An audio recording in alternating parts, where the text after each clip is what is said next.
So the shortlist is Flashlight by Susan Shore.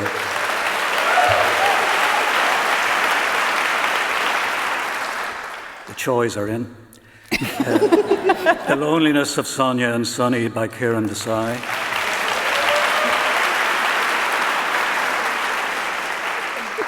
Audition by Katie Kitamura. The Rest of Our Lives by Ben Markovitz.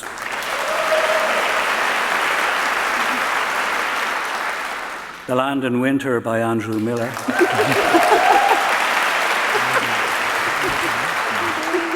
And Flesh by David Solari.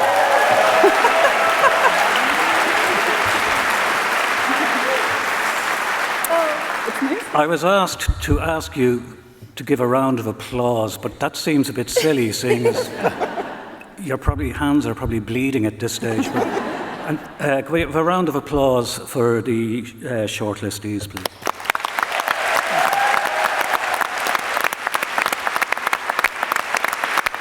Let's hear a snippet of the first book, Flesh, by David Solari.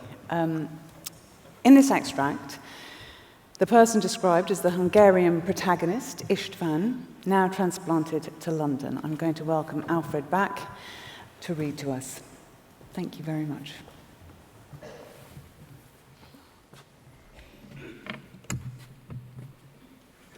He sleeps with Thomas's nanny.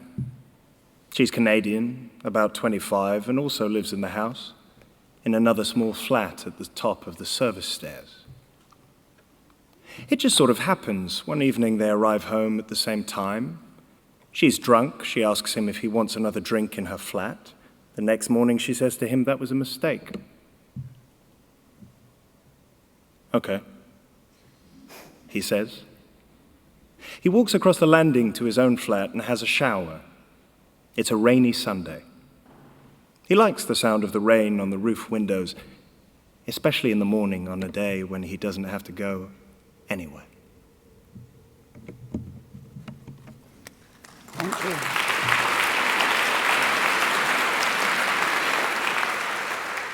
Roddy, do you want to tell us a bit about Flesh?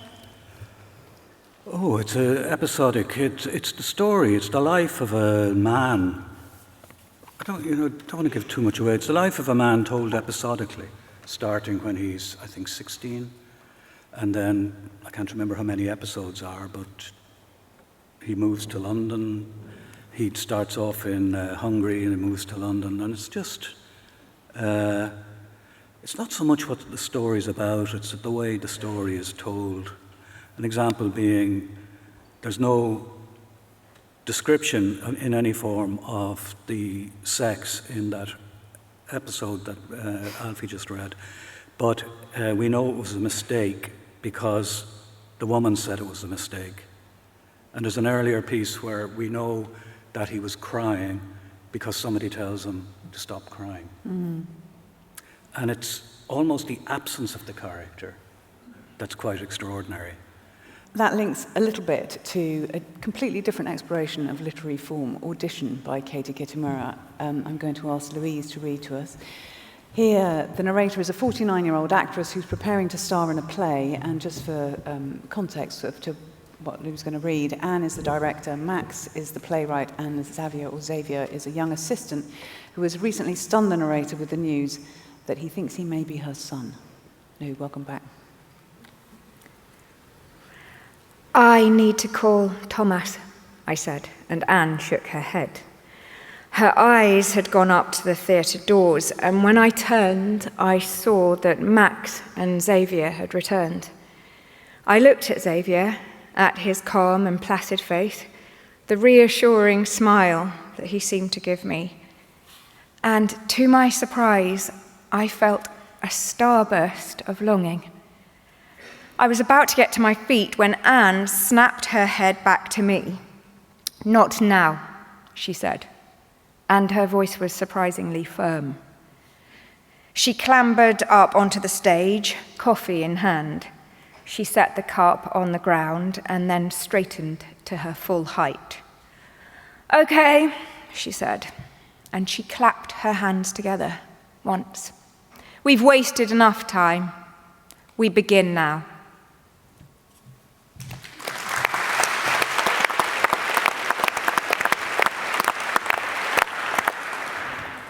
Chris, this comes right at the end of the first section, and it's a good way in, I think, to a book that's sort of cleft in two. Right? Do you want to tell us about that? Yes, it's this novel is really a kind of a masterpiece of construction, I think. And we talked about rereading, and this is a book that sort of almost demands to be reread, actually, because it has this sort of like, won't swear, but WTF quality. The first time you read it, you're taken by surprise so much, and you're sort of trying to figure out what's going on for the second half of the novel. I mean, that moment, it takes place almost exactly halfway through the book. You've been with this actress, she's in rehearsals for this play, but from that moment on, from this hand clap on, kind of everything changes, and the book rearranges itself in a way that I won't spoil for those that haven't read it, but it is very destabilizing for the reader. You know, the relationships shift, and things that we thought were true at the first half become untrue or become radically different. This kind of dream logic takes over. But then, that happens on page 93, exactly 93 pages later. The narrator claps her hands and says, it's over, and this sort of wild ride we've been on comes to an end, and the final pages of this sort of like recession, or this return to this sort of reality. It's a really exhilarating journey it takes you on. Alfred is about to read to us from The Rest of Our Lives by Ben Markovitz. This is a scene in which the narrator, Tom, has driven across the country and found himself staying in his grown-up son's bedroom. Alfie. His bedroom was very tidy. Even as a teenager, he used to line up the pencils on his desk. He had to be careful if he touched anything, he always knew.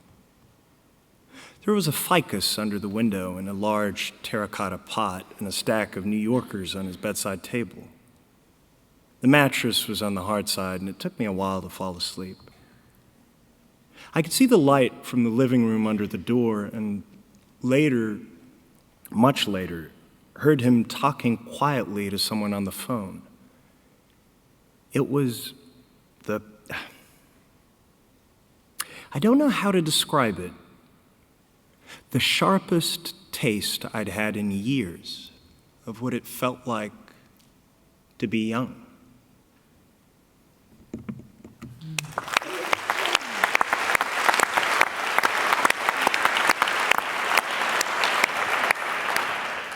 Kiley, you love this book. So this is a book about a man named Tom whose wife is unfaithful when his children are young, and he vows to himself he's going to leave her one day when the children go off to college. And he drops his youngest off at her dorm, and he just keeps driving west in the United States.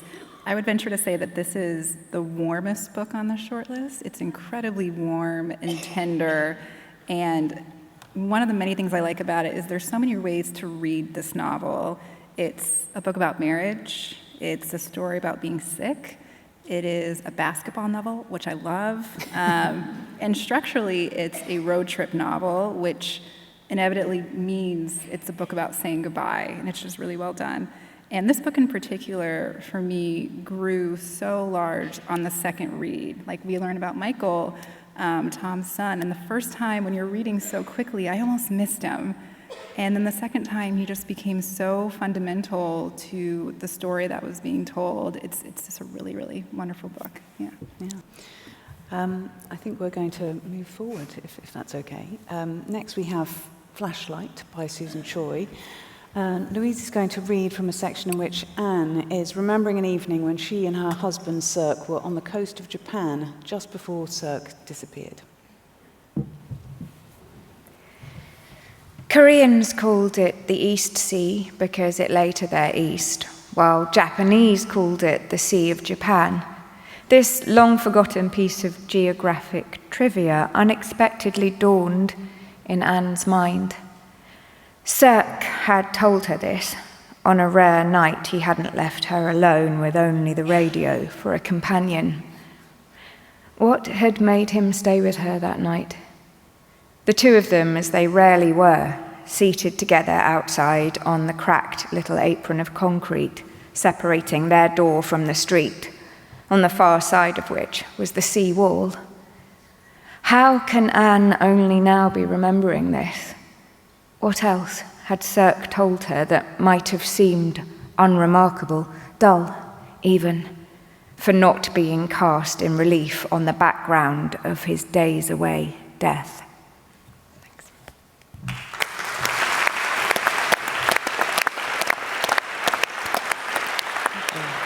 His days away death, an incredible phrase. Roddy, do you want to say what impressed you about this book? That's a tiny, tiny fragment of a very big book.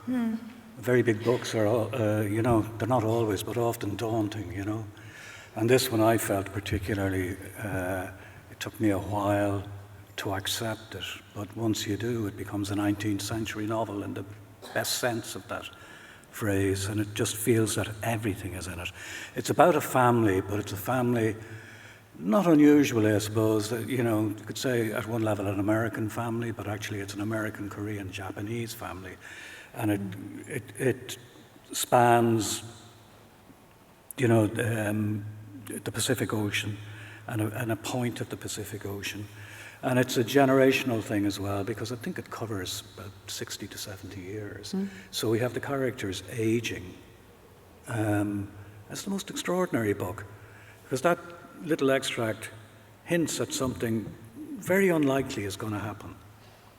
But actually, in reality, things like this did happen. And I don't want to give anything away. And that's not the central point of the book. That's only one of the many central points of the book. It's extraordinary how it all weaves together and holds itself together. And the ending is just unbelievable. Just unbelievable. One, I got to say, there's the relief. Got to the end. It's like it's like a stroll across the Scottish Highlands, but it's so satisfying, It's so satisfying, and the ending is just heartbreaking. It's actually just stunning. It's brilliant. Now, Alfred's going to read to us from The Land in Winter by Andrew Miller. This particular section follows Bill, who is one of several main characters in the book. Bill has recently bought a farm. He's sitting with his pregnant wife, Rita. Thank you. He did not want the day to end with news of a dead calf. He would tell her tomorrow, or he would tell her if she remembered to ask. He had left the carcass in the barn by the door, covered with a tarpaulin. He hoped nothing would get at it in the night. The knackerman, who travelled in a commer van with ropes and a bolt gun, had said he would call tomorrow. It was a bull calf, so he wouldn't have kept it anyway. He sighed. Pieces of the day moved through him in a juddery procession. The doctor's car in the fog, the bull in its endless sulk, Rita's hair on the pillow. The hangar, with its ceaseless soft rain of light.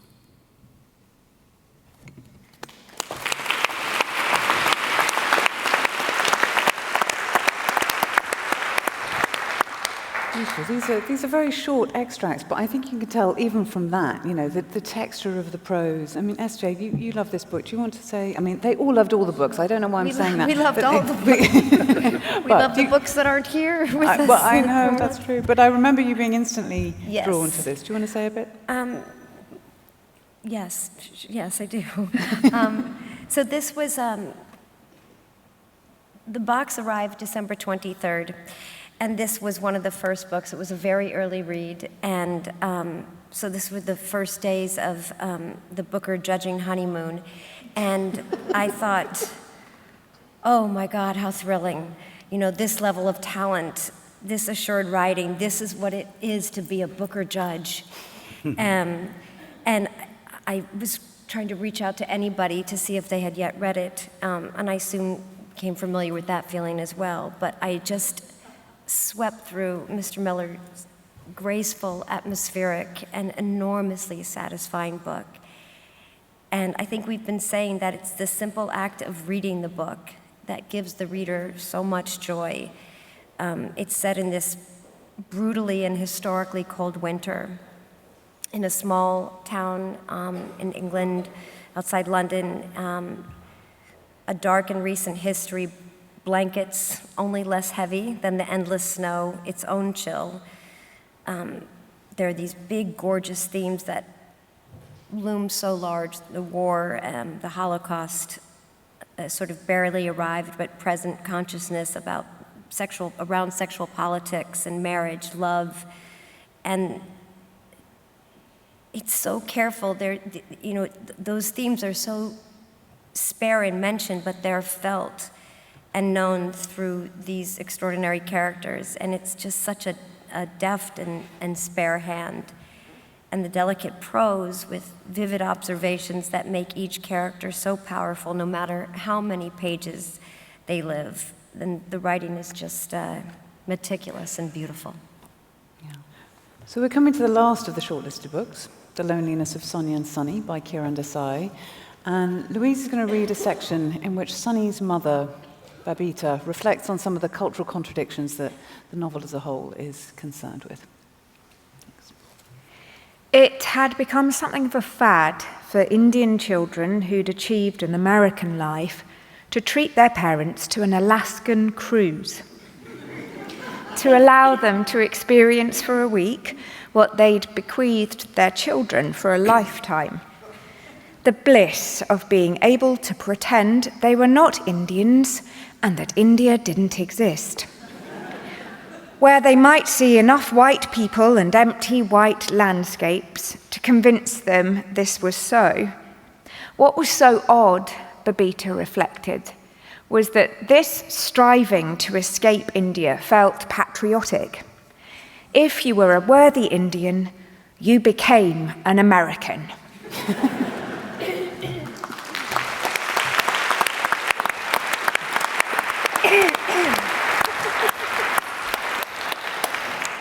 Hey, bámi, what do you make of these cultural ironies? Oh, wow. This book is so rich in those. And the book is written with such wisdom and compassion, and also a critical eye, I had someone say at some point that, criticism is a form of love, particularly when you're thinking about your country. And in the way India is written about in that excerpt and other parts of the book, that really comes through. The Loneliness of Sonia and Sonny is a bountiful book. I've been trying to come up with one word to describe it. It is so rich and it gives so much. At some point during the judging process, I sort of developed a system by which I could sort of guess what would be a green.